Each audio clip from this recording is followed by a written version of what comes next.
दोस्तों, आज के इस एक्सप्लेनर में हम एक ऐसी रोंगटे खड़े कर देने वाली सच्ची कहानी पर बात करेंगे जो हॉलीवुड की किसी थ्रिलर फिल्म से कम नहीं लगती। जरा सोचिए, 200 टन का एक विशाल कमर्शियल जेट, रात का घुप अंधेरा, और वो भी अटलांटिक महासागर के ठीक ऊपर। और तभी अचानक से वो एक बिना पावर वाले ग्लाइडर में बदल जाता है। नीचे हजारों फीट गहरा समंदर है और उतरने के लिए दूर दूर तक कोई जमीन नहीं।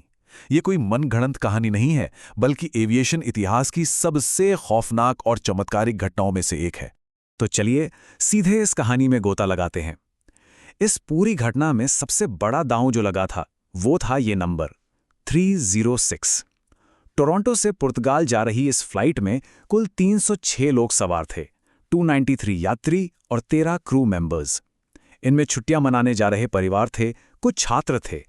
इन 306 जिंदगियों की सलामती अचानक एक ऐसे भयानक खतरे में पड़ गई थी जिसकी किसी ने सपने में भी कल्पना नहीं की होगी। और वो खतरा क्या था? शून्य, यानी जीरो काम करने वाले इंजन। आपको यकीन नहीं होगा, लेकिन कमर्शियल एविएशन के इतिहास में उस दिन से पहले ऐसा कोई रिकॉर्डेड केस नहीं था जहां फ्यूल लीक होने की वजह से बीच हवा में एक इतने विशाल हवाई जहाज के सभी इंजन पूरी तरह से ठप पड़ गए हों, बिल्कुल जीरो पावर। और सबसे डरावनी बात, ये सब हो रहा था 39,000 फीट की क्रूजिंग ऑल्टीट्यूड पर। अब इतनी ऊंचाई पर बिना किसी इंजन पावर के पायलट्स क्या करते? इस नाइटमेयर जैसी स्थिति से निपटने के लिए उनके पास कोई ट्रेनिंग मैनुअल नहीं था, कोई चेकलिस्ट नहीं थी, और ना ही पहले की कोई ऐसी मिसाल थी जिससे वो कुछ सीख सकें। सब कुछ उनके लिए बिल्कुल नया और खौफनाक था। तो आइए शुरू करते हैं सेक्शन 1, अटलांटिक के ऊपर एक ग्लाइडर। आगे बढ़ते हैं सेक्शन 2 की ओर, मेंटेनेंस चेन रिएक्शन। अब 23 अगस्त 2001 की उस रात विमान में बैठे लोगों को सब कुछ एकदम सामान्य लग रहा था। लेकिन सच तो यह है कि इस तबाही की नींव 9 दिन पहले ही रखी जा चुकी थी। हुआ कुछ यूं था कि रूटीन इंस्पेक्शन में राइट इंजन में खराबी मिली। इसके बाद एयरलाइन ने रोल्स रॉयस से एक स्पेयर इंजन लोन पे ले लिया। लेकिन दिक्कत यह थी कि जो नया इंजन आया था ना, वो पुराने डिजाइन का था, जबकि एयरबस A330 का सिस्टम बिल्कुल नए डिजाइन का था। बाहर से देखने पर सब एक जैसा लग रहा था, लेकिन अंदर की हाइड्रोलिक और फ्यूल ट्यूब्स की फिटिंग आपस में बिल्कुल मेल नहीं खा रही थी। और ये बहुत ही शानदार तरीके से दर्शाता है कि कैसे दबाव में लिए गए शॉर्टकट्स एक विनाशकारी आपदा को जन्म देते हैं। देखिए, रविवार की फ्लाइट के लिए एक बहुत ही सख्त डेडलाइन थी। जब लीड टेक्नीशियन ने सही जानकारी के लिए कंप्यूटर पर मैनुअल चेक करना चाहा तो नेटवर्क डाउन था। और हैरानी की बात तो यह है कि वही सर्विस मैनुअल ऑफलाइन सीडी में भी मौजूद था, लेकिन समय के इतने भारी दबाव में उसे पूरी तरह से नज़रअंदाज कर दिया गया। जानकारी थी नहीं, वक्त कम था, तो मैकेनिक ने बस एक शॉर्टकट ले लिया। इस शॉर्टकट का नतीजा क्या हुआ? एक नए डिजाइन की फ्यूल ट्यूब और पुराने डिजाइन की हाइड्रोलिक ट्यूब को जबरदस्ती एक साथ फिट कर दिया गया, जबकि रोल्स रॉयस के सर्विस बुलेटिन में साफ साफ लिखा था कि इन्हें हमेशा एक सेट के तौर पर बदला जाना चाहिए, वरना ये आपस में टकराएंगी। लेकिन भाई, क्योंकि नेटवर्क डाउन था तो किसी ने वो बुलेटिन पढ़ा ही नहीं, और ये दोनों मिसमैच्ड ट्यूब्स हर उड़ान के साथ वाइब्रेट होकर एक दूसरे से रगड़ खाने लगीं। यहीं से शुरू होता है हमारा सेक्शन 3, अदृश्य फ्यूल लीक। 24 अगस्त की उस खौफनाक रात तक आते आते वो दोनों ट्यूब्स लगातार रगड़ खाकर एक एल आकार के क्रैक में बदल चुकी थीं। अब जरा इस डेटा को देखिए। उड़ान के लिए ज़रूरी फ्यूल था 41.4 मीट्रिक टन, और एहतियात के तौर पर विमान में 46.9 मीट्रिक टन फ्यूल लोड किया गया था। लेकिन उस क्रैक से हर घंटे 13 मीट्रिक टन की भयानक रफ्तार से फ्यूल रात के अंधेरे में महासागर में बह रहा था। आप समझ रहे हैं? और सबसे डरावनी बात तो ये थी कि विमान में मौजूद किसी भी इंसान को इस अदृश्य लीक की भनक तक नहीं थी। अब आप सोच रहे होंगे कि इतने एडवांस्ड प्लेन में किसी को पता कैसे नहीं चला? वो इसलिए क्योंकि एयरबस A330 में एक्टिव फ्यूल लीक को पकड़ने के लिए कोई डायरेक्ट सेंसर था ही नहीं। जी हाँ, ये एक बहुत बड़ी इंजीनियरिंग खामी थी। बिना किसी डायरेक्ट वार्निंग के जब क्रू ने असामान्य ऑयल रीडिंग्स देखीं तो उन्होंने भारी भूल करते हुए ये मान लिया कि ये महज कोई कंप्यूटर ग्लिच है। उन्होंने सोचा, अरे ये तो बस सेंसर की खराबी होगी। और यहीं से आता है सेक्शन 4, पायलट की घातक गलती। यहां से गंभीर इमरजेंसी पूरी तरह से तबाही में बदलने वाली थी। क्रू ने फिजिकल चेकलिस्ट को निकालकर पढ़ने के बजाय पूरी तरह से अपनी याददाश्त पर भरोसा किया। उन्होंने इस फ्यूल लीक को फ्यूल इम्बैलेंस, यानी दोनों तरफ तेल के असंतुलन की समस्या समझ लिया, और इसे ठीक करने के इरादे से उन्होंने क्रॉस फीड वाल्व खोल दिया। अब इसका सीधा सा मतलब ये था कि लेफ्ट विंग के सही टैंक का फ्यूल भी राइट विंग की तरफ जाने लगा और उसी लीक से होकर सीधे अटलांटिक महासागर में गिरने लगा। जो फ्यूल उनकी जान बचा सकता था उसे उन्होंने अनजाने में खुद ही बाहर फेंक दिया। और ये एक बहुत ही दुखद विडंबना है। आपको पता है, ठीक 4 साल पहले 1997 में एक एयर फ्रांस के विमान में भी बिल्कुल ऐसा ही फ्यूल लीक हुआ था। उस समय जांचकर्ताओं ने साफ तौर पर एक ऑटोमेटेड वार्निंग सिस्टम लगाने की सिफारिश की थी, लेकिन उसे कभी लागू ही नहीं किया गया। ये पूरी क्राइसिस कोई अजूबा नहीं थी, बल्कि एक जानी-मानी, अनदेखी और सिस्टम की विफलता का सीधा नतीजा थी।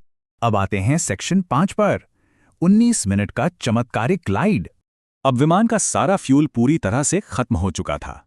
प्लेन की सारी पावर जा चुकी थी और अजोरेस के एक मिलिट्री बेस की ओर मुड़ने के अलावा कोई और रास्ता नहीं बचा था। जरा इस टाइमलाइन पर गौर कीजिए, चीजें कितनी तेजी से बिगड़ी। सुबह 5:48 पर फ्यूल इमरजेंसी घोषित की जाती है। 6:13 पर राइट इंजन पूरी तरह से काम करना बंद कर देता है और फिर महज 13 मिनट बाद 6:26 पर लेफ्ट इंजन भी दम तोड़ देता है। 306 लोगों से भरा वो विशाल विमान अब आसमान में सिर्फ एक लोहे का ग्लाइडर बनकर रह गया था।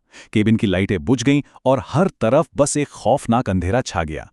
पायलट ने रेडियो पर कहा, 236 हैवी डिक्लेयरिंग फ्यूल इमरजेंसी। इस बेचैन कर देने वाली कॉल के बाद केबिन के अंदर एक ऐसा डरावना सन्नाटा पसर गया जो रोंगटे खड़े कर दे।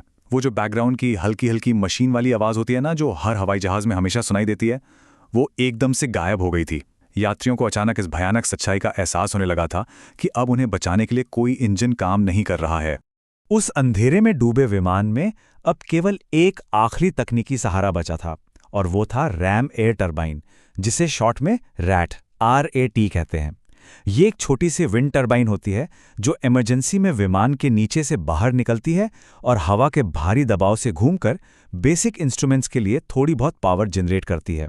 लेकिन एक बहुत बड़ी शर्त थी, इसे काम करते रहने के लिए इतने भारी जेट को कम से कम 140 नॉट्स की स्पीड बनाए रखनी जरूरी थी, जिसका मतलब था कि उन्हें लगातार नीचे की तरफ गोता लगाते रहना था, वो भी बिना इंजन के। अब यहाँ जो सबसे दिलचस्प बात है वो ये है कि पानी में इमरजेंसी लैंडिंग, जिसे डिचिंग कहते हैं, उसके आंकड़े असल में कितने खौफनाक होते हैं। इस चार्ट को देखिए।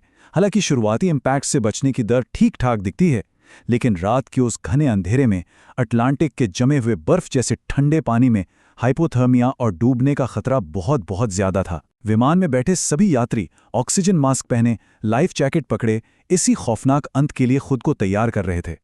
लेकिन फिर एक चमत्कार हुआ। पूरे 19 मिनट तक बिना इंजन पावर के रिकॉर्ड 144 किलोमीटर तक हवा में ग्लाइड करने के बाद ये विमान आखिरकार लार्जेस एयरबेस के रनवे पर टचडाउन कर गया।